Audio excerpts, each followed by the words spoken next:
Welcome back. I'm Rick Newman with Yahoo Finance. Another important element of a healthy workplace is the ability to save for retirement. Joining us now to talk about that is Representative Fred Keller. He's a Republican from Pennsylvania. Welcome, Representative Keller. Oh, it's a pleasure to be here, Rick, and discuss such an important issue. I want to thank the Bipartisan Policy Committee's Funding Our Future Coalition and Yahoo Finance for inviting me to participate in today's discussion on the importance of workplace. You are a co-sponsor of a bill in Congress that a lot of Americans probably hadn't heard of because we've been hearing so much about the Build Back Better legislation. But there's a bill that's known in the shorthand as Secure 2.0. Can you just tell us what that bill would do? Well, what it does is it gives a lot of updates to the ERISA language or law that was passed back in the 70s, because we know our workforce is much different. We save differently for retirement than we did, 40 or 50 years ago. So the importance of it is it allows employers to have incentives to get people to participate in the employer-sponsored programs, 401ks, and so on. And excuse me. And an important thing I think to look at is what it does for matching contributions. And I don't know if you want me to talk a little bit more about that, but there's a huge issue with, of course, we know student debt, and when people that have entered the workforce from college are starting out, they have, of course, student loans to repay and aren't able to save maybe for retirement. And knowing the value of money over time and what it means, the sooner that people can start saving and have those retirement accounts set up, the better off they're going to be when it comes to retirement age. And this would allow money that students pay to repay student loans to go for matching for the employer. Say you have an employee that has paid off their student loans and contributing to the 401k. The employer does the match. This allows the employer to use or to count the money that people are using to repay student loans as contributions so that they can match and start retirement savings earlier for employees. And what's the level of bipartisan support for that? And what about the business community? Do you have groups like the U.S. Chamber of Congress behind you on this? Yeah, we've actually done a lot of work on this, and we have from both sides of the aisle. We've been working with on the Democrat side, Rep. Susan Wild, Lucy McBath, and Workforce Protections Chairwoman Alma Adams. So we've got great support for this, and also looking toward the business community. There's a lot of support, and from employers, because they understand the importance of making sure that their workforce is secure. And a workforce that feels good about the future is one that's going to be more productive and engaged in anything they're doing. So that's one provision of the Secure 2.0 Act, correct? Yes, that's correct. And there are a couple others that are important. One would, I think it would automatically opt people into retirement plans instead of allowing them to choose. So the default would be opt-in rather than opt-out. Is that another one? And what else is in that overall bill? Well, of course, that's in there, and it also there's things in the bill that allow employers to give incentives to get people to start saving. Whether it be and again, not large incentives, but nominal, gift cards, that kind of stuff, things to get people introduced into and start participating in the savings.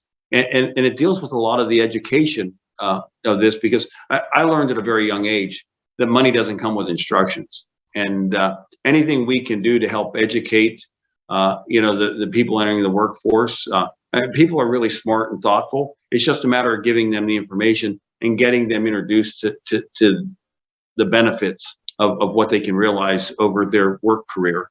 And this incentivizes that and updates the laws to allow those things to happen. So the last time anything was updated was 1997 as far as disclosure and the dollar threshold for automatic distributions by plans to participants. So there's a lot of things that we're looking at that really will update this and make it effective for the workforce that we have, the more flexible workforce, quite frankly, that we have today that maybe we didn't have 50 years ago.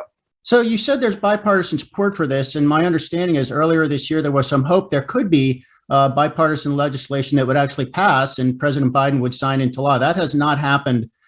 Did the Build Back Better legislation kind of get in the way of that? And what are the prospects for this actually becoming law in 2022?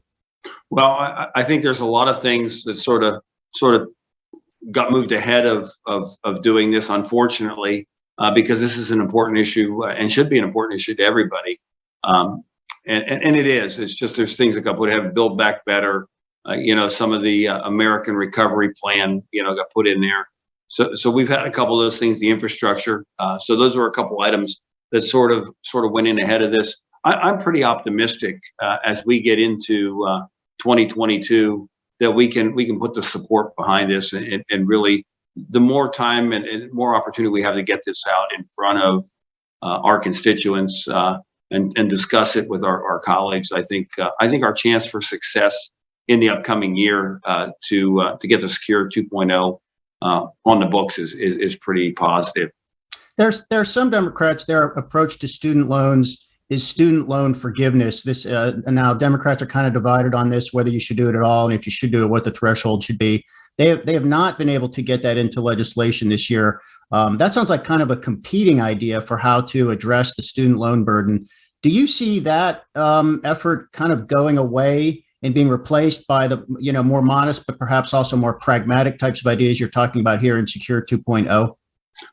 I would actually think that would be a positive step for us to put the Secure 2.0 and look for other opportunities for our students, entering the workforce. This to me is a thing that I think everybody can get behind because it's incentivizing people to save, and it's not. And the important part about this is it's not something where the government has to come up with money to put into this, like you would have to in forgiveness and so forth. And looking at where we are, just increasing the debt limit, that just got done, another $2 trillion. This is something that would not cause us to have to do that because we wouldn't be the ones, funding this. It would be students repaying their loans. And quite frankly, employers would be helping out by helping save for retirement income, which to me, over the long haul, I think is really a sustainable model when we look at what's happening when you talk about Social Security and some of the other programs. And this would be a great way to take care of young workers and not just their retirement, but also their student loan debt. Something to watch for in 2022. Representative Fred Keller, Republican of Pennsylvania, thank you for spending some time with us. Rick, I really appreciate the opportunity to be discussing what's happening here in Washington, D.C. And I look forward to doing everything we can to get this across the finish line in 2022.